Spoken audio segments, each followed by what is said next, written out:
اچانک انسان کا دل کسی چیز پہ آ جاتا ہے، یہ انسانی فطرت ہے، تو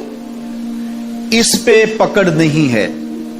صوفیہ کہتے ہیں کہ تمہارا دل اتنا صاف ہو کہ تمہارے دل میں یہ بات بھی نہ آئے، غنا تمہیں نصیب ہو جائے، لیکن اس کے باوجود ہم بشر ہیں، کمزور ہیں، تو کسی شخص کے پاس کوئی چیز دیکھی اور للچا گیا دل اس کی طرف، اور پھر اس کو حاصل کرنے کے لیے کوشش میں، تردد میں لگ گیا، دل میں خیال بھی آتے ہیں، وسوسے بھی آتے ہیں، اور ایسی ایسی خواہشات جنم لیتی ہیں کہ انسان خود اپنے پہ ہنستا ہے، لیکن ایسی خواہشات جس کی اتباع میں چل پڑا، جس کی خواہش میں چل پڑا، تو یہ ہلاک کر دینے والی چیز۔ آرزو کا پیدا ہو جانا، حتیٰ کہ آرزو تو آرزو رہی، وسوسے کے پیدا ہو جانے پر بھی پکڑ نہیں ہے اگر اس کی اتباع نہ کی جائے۔ صحابہ نے حضور سے عرض کیا، حضور ہمیں ایسے وسوسے آتے ہیں کہ اگر ہم بیان کر دیں تو قتل کر دیے جائیں، اتنا غلیظ خیال باز کا انسان کے دل کی تختی پہ آتا ہے، دماغ کی سکرین پہ ابھرتا ہے۔ تو فرمایا کہ تم کیا کرتے ہو؟ تو انہوں نے کہا کہ ہم اس کو جھٹکنے کی کوشش کرتے ہیں، جب اس طرح کا کوئی خیال آتا ہے تو بندہ اس کو جھٹکتا ہے، دور کرتا ہے، اور بندہ خوف زدہ ہوتا ہے اور اللہ کی پناہ میں آتا ہے، اور اس کی ایک حالت ہوتی ہے۔ تو اس حالت کا انہوں نے ذکر کیا کہ ہم تو پھر یہ کرتے ہیں، تو فرمایا کہ ذالک صریح الایمان، یہ تمہارے واضح ایمان کی علامت ہے کہ اس وسوسے کے بعد جو تمہاری طبیعت میں بے چینی اور بیزاری پیدا ہوئی، اور اس کو دھکیلنے کے لیے، اس کو خیال سے ہٹانے کے لیے، اس کو تصورات سے دور کرنے کے لیے جو تم نے کوشش کی، یہ تمہارا ایمان تھا جو کھڑا ہوا، اور تم اس سے بچنے کی کوشش کرتے ہو، تو یہ تمہارے ایمان کی علامت ہے۔ تو خالی وسوسہ اگر کتنا ہی غلیظ کیوں نہ ہو، اگر اس وسوسے کو خیال کا حصہ بنا کے اس سوچ کو لذت کا سبب نہ بنا لیا جائے، حتیٰ کہ غیر محرم کے اوپر آپ کی نظر پڑ گئی، تو فرمایا النظرۃ الاولی لک والثانیۃ علیک، جو پہلی نظر تجھے حاصل ہوئی تو وہ تیرے لیے ہے، لیکن اگر تو نے نظر کا تتبع کیا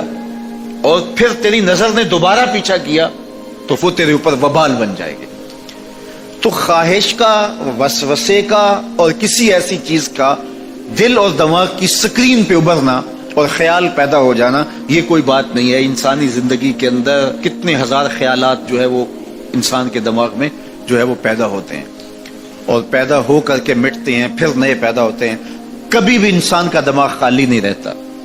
ہر وقت سوچتا ہے۔ آپ اگر یہ طے کر لیں کہ میں کچھ نہیں سوچنا، تو یہ سوچ رہے ہوں گے کہ میں کچھ نہیں سوچنا۔ یہ کبھی ہو نہیں سکتا کہ آپ کا دماغ ہو اور اس کے اندر جو ہے وہ کوئی خیال نہ چل رہا ہو، ہزاروں لاکھوں خیالات کا ایک ہجوم گزرتا ہے۔ تو انسان کا دل، دماغ اس طرح بھاگتا ہے۔ آپ اچھے لوگوں میں رہیں گے تو خیالات پاکیزہ ہوں گے۔ دیکھیے، آپ گندگی کے ڈھیر سے گزر رہے ہوں گے تو خیالات اسی طرح کے ہوں گے نا، اور اگر پھولوں کی روش سے گزر رہے ہوں گے،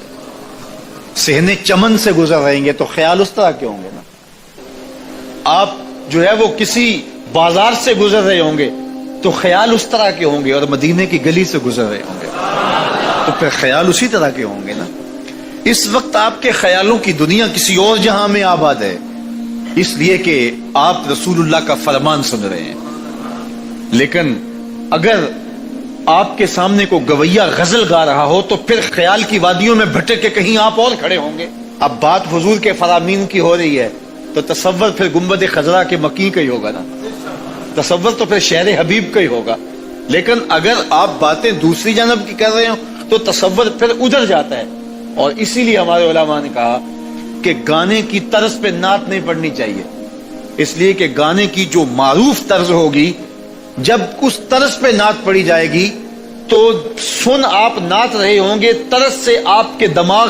اور آپ کے خیالات بھٹک کے کہیں اور چلے جائیں گے۔ اس لیے یہ گوارا ہی نہیں ہے کہ ذکر رسول اللہ کا اور خیال کہیں اور جا رہا ہو، خیال آوارہ ہو اور بھٹک رہا ہو۔ جب تذکرہ حضور کا ہو رہا ہو تو خیال بھی گنبد خضرا کے مکی کا ہی ہونا چاہیے۔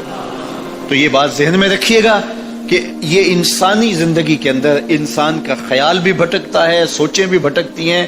دل میں بھی کئی کچھ آتا ہے، لیکن پکڑ اور گرفت اس وقت ہوتی ہے جب انسان اس خیال پہ اپنے آپ کو اس راہ پہ ڈال دیتا ہے. لالچ کا پیدا ہونا بھی